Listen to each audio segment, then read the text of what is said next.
پچھلے دنوں ایک کمشنر صاحب مجھے ملنے کے لیے تشریف لائے تو مجھے کہنے لگے یہ مدرسے والے بیکار بچوں کا کیا کریں، ہم بہت پریشان ہوں۔ میں نے کہا آپ کو کس بات کی پریشانی ہے؟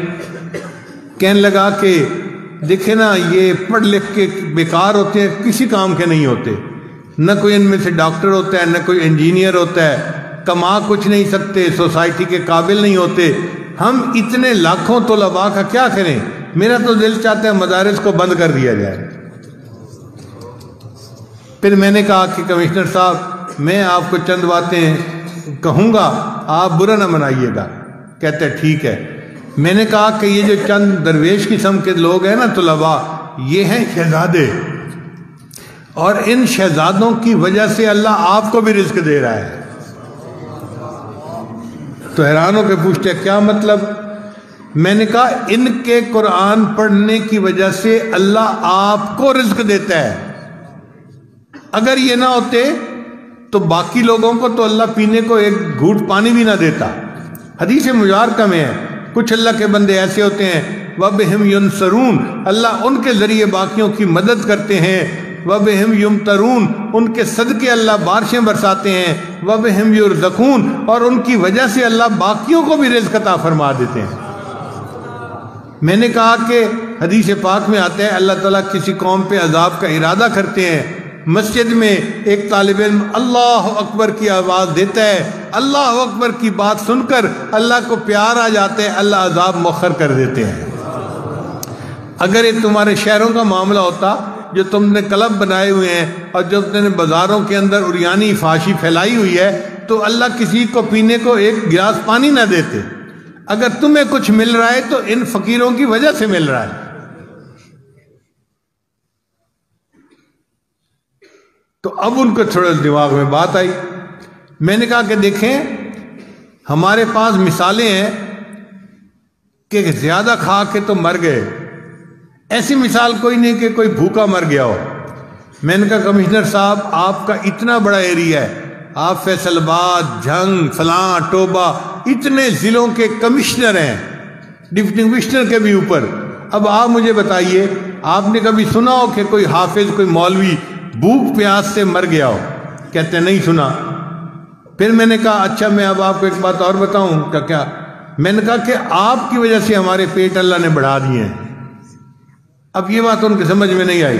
میں نے کہا ہمارے پیٹ اگر لگے ہوتے نا ساس کمر کے تو ہر کسی نے کہنا تھا بیچارے کھانے کو ملتا کچھ نہیں، ہڈی بنے پھرتے ہیں۔ اللہ کہتے ہیں نہیں، یہ پانی بھی پئیں گے تو میں ان کو موٹا بنا دوں گا، تاکہ ان کی شکل دیکھ کے ہی پتہ چل جائے یہ بندہ بھوکا نہیں ہو سکتا۔ میں نے کہا دیکھو ہمارے پیٹ تمہاری وجہ سے بڑے ہوئے ہیں، تم نہ مدرسے والوں پہ اعتراض کرتے تو اللہ ہمیں بھی سمارٹ بنا دیتے۔ پھر میں نے کہا اچھا ہمارے پیٹ بڑے ہوئے ہیں، ذرا آپ پیٹ بڑھا کے دکھائیں۔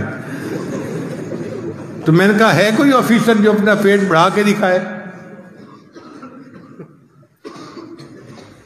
پھر میں نے کہا کہ دیکھو ان کا کفیل اللہ ہے اور اللہ ان کو کھلاتا ہے اور اللہ ان کے لیے بھیجتا ہے۔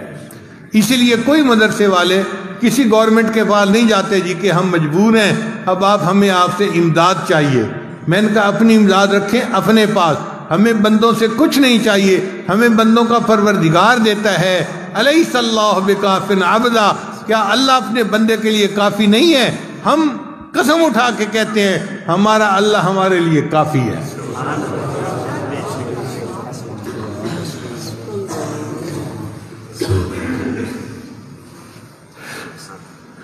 پھر مجھے کہنے لگے آپ تو لکھے پڑھے آدمی ہیں، آپ بھی مولیوں والی باتیں کر رہے ہیں۔ میں نے کہا کہ میں نے آپ کو اب حق بات سمجھا دی ہے تو اب کیا آپ کو سمجھ نہیں آ رہی؟ اچھا میں آپ کو ذرا ایک اور طریقے سے سمجھاتا ہوں۔ میں نے کہا دیکھیں ملک میں انڈسٹری کے گروپ ہوتے ہیں، یہ منشا گروپ آف انڈسٹریز ہے، یہ داؤد گروپ آف انڈسٹریز ہے، یہ کرسٹ گروپ آف انڈسٹریز ہے۔ کہنے لگے ہاں گروپ ہوتے ہیں۔ میں نے کہا یہ طلباء ہے نا، یہ پرل گروپ آف انڈسٹریز ہے، پرل کہتے ہیں موتی کو۔ کہنے لگے کیا مطلب؟ میں نے کہا آپ کی فیکٹریاں کوئی شوگر بناتی ہے، کوئی ٹیکسٹائل کے کپڑے بناتی ہے، کوئی لوہے کے پرزے بناتی ہے، یہ طلباء ایسی فیکٹری ہیں جو موتی بناتے ہیں۔ کہنے لگا جی وہ موتی کہاں جاتے ہیں؟ میں نے کہا وہ سارا ایکسپورٹ کا مال ہے، سارا ملک سے باہر چلا جاتا ہے، ملک والوں کو دیتے ہی نہیں ہیں۔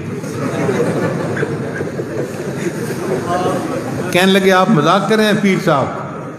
میں نے کہا نہیں، میں مذاق نہیں کر رہا، میں حقیقت بات کر رہا ہوں۔ قسم اٹھا کے کہتا ہوں کہ عرش کے اوپر کے جہان کے لیے ندامت کے آنسو نہیں ہیں، وہاں نہیں ہوتے۔ اللہ کے پاس فرشتے ہیں، وہ عبادت گزار ہیں۔ وَمَنْ عِنْدَهُ لَا يَسْتَكْبِرُونَ عَنْ عِبَادَتِهِ وَلَا يَسْتَحْسِرُونَ يُسَبِّحُونَ اللَّيْلَ وَالنَّهَارَ لَا يَفْتُرُونَ۔ صبح و شام اللہ کی عبادت کرتے ہیں، اس میں کوئی افطار نہیں ہوتا، کوئی وقفہ نہیں آتا۔ عبادت بہت ہے عرش کے اوپر کے جہان کے لیے، مگر اس جہان میں ندامت کے آنسو نہیں ہیں۔ تو اس جہان کے لیے یہ امپورٹ کا مال ہے۔ اللہ نے فرشتوں کو متعین کیا ہوا ہے، جاؤ اگر تمہیں کہیں ندامت کے آنسو ملے نا تو اٹھا کے میرے پاس لے آنا۔ اس لیے ہمارے طلباء تہجد کے وقت اٹھتے ہیں، اللہ کے سامنے 2-4 آنسو بہا دیتے ہیں۔ یہ آنسو نہیں، یہ موتی کے قطرے ہوتے ہیں۔ یہ پرل فیکٹری ہے جو پرل بنا رہی ہوتی ہے۔ موتی سمجھ کے شان کریمی نے چن لیے، قطرے جو تھے میرے عرق انفعال کے۔ میں نے کہا اللہ ان کے آنسوؤں پہ موتیوں کا بھاؤ لگا دیتے ہیں، ان کی برکت سے پھر باقی ملک کے لوگ بھی روٹیاں کھا رہے ہیں۔ پھر ان کے سمجھ میں کچھ بات آئی، کہنے لگے آج آپ نے مجھے بات سمجھائی، یہ تو بڑے اہم لوگ ہیں۔ میں نے کہا ہاں، اب جو ہے نا جب کبھی آپ کسی کے بارے میں سنیں کہ یہ مدرسے کا طالب علم ہے، اس کو اپنے پاس بلایا کریں، اس کے ماتھے کا بوسہ لیا کریں۔ یہ وہ بچہ ہے جس کی وجہ سے تمہاری سیٹ بچی ہوئی ہے، تمہارا ملک بچا ہوا ہے، تمہارا ایمان بچا ہوا ہے، یہ تمہارا محسن ہے۔ تب اس کی سمجھ میں بات آئی، کہنے لگے آپ بات تو ٹھیک کر رہے ہیں۔ تو الحمدللہ کہ یہ متوکلین ہیں، اللہ ان کو خود رزق پہنچاتا ہے۔